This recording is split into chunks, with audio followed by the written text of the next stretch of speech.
The world of borders is insanely complicated. The EU has cities in Africa. Why does France have borders in South America? And why does Italy's border look like a shoe?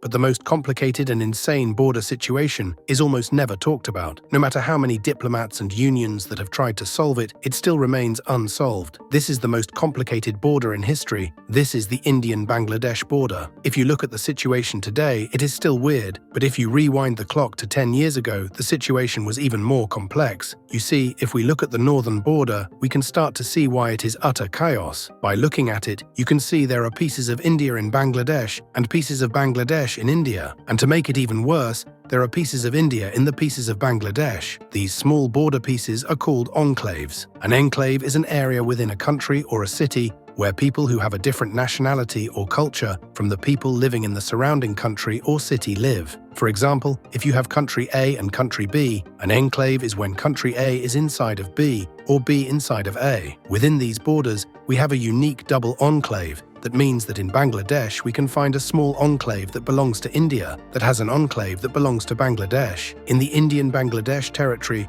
we can find a dozen of these. In Bangladesh, we have over 102 Indian enclaves within Bangladesh borders and another 71 Bangladesh enclaves within Indian borders. Then we have the inception of enclaves. This is a small piece of land that belongs to India, which is located in a village in Bangladesh that is located in land in India that belongs to Bangladesh.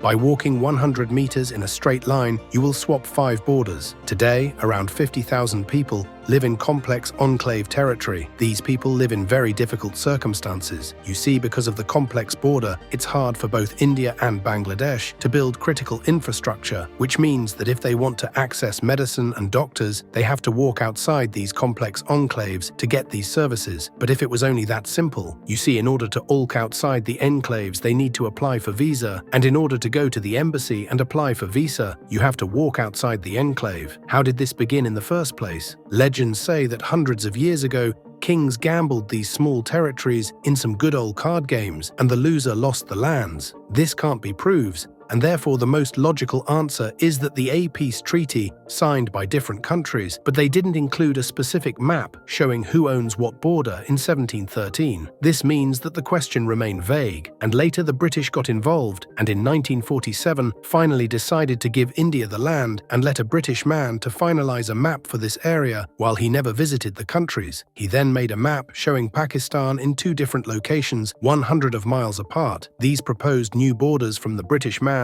included a lot of enclaves which suddenly kept people trapped in the wrong side of their original country. In 1970, East Pakistan became Bangladesh, and new talks to solve this border issue were starting to come to fruition. The talks in the 1970s between India and the newly independent Bangladesh were a crucial moment in trying to address the chaotic border situation. Leaders from both countries agreed that the enclave problem was not sustainable. However, despite several rounds of negotiations, the complexity of the enclaves, combined with political and administrative challenges, meant that progress was slow. Imagine living in a tiny village that is technically part of another country, but completely surrounded by another nation. Basic services like education, healthcare, and policing become nearly impossible to manage. Who's responsible for the school in an Indian enclave inside Bangladesh? Who provides electricity to a Bangladeshi enclave inside India? These questions created a logistical nightmare. For decades, residents of these enclaves lived in a legal and administrative limbo. They couldn't vote in national elections, access government services, or even travel freely without the risk of being stopped at multiple borders. Many resorted to smuggling or informal trade to survive, as formal economic opportunities were scarce. After years of diplomatic efforts, a breakthrough finally came in 2015 with the signing of the Land Boundary Agreement (LBA)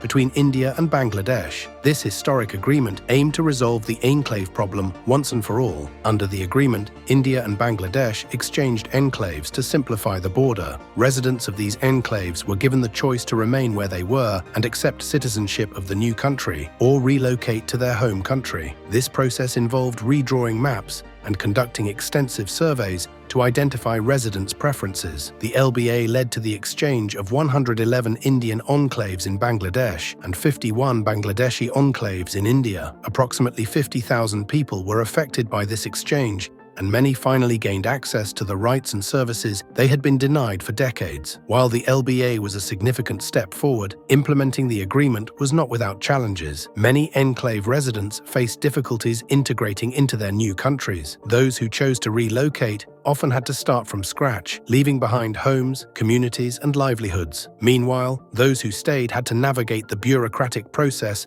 of becoming citizens of a new country. Despite these challenges, the agreement brought long-overdue stability to the region. Infrastructure development, such as roads, schools, and healthcare facilities, became possible in areas that had previously been neglected due to their ambiguous status. For the first time in generations, residents of former enclaves could participate fully in their nation's political, social, and economic life. The story of the India-Bangladesh border is a powerful reminder of how arbitrary historical decisions can have profound and lasting impacts on people's lives. It's also a testament to the importance of diplomacy and cooperation in resolving even the most complicated disputes.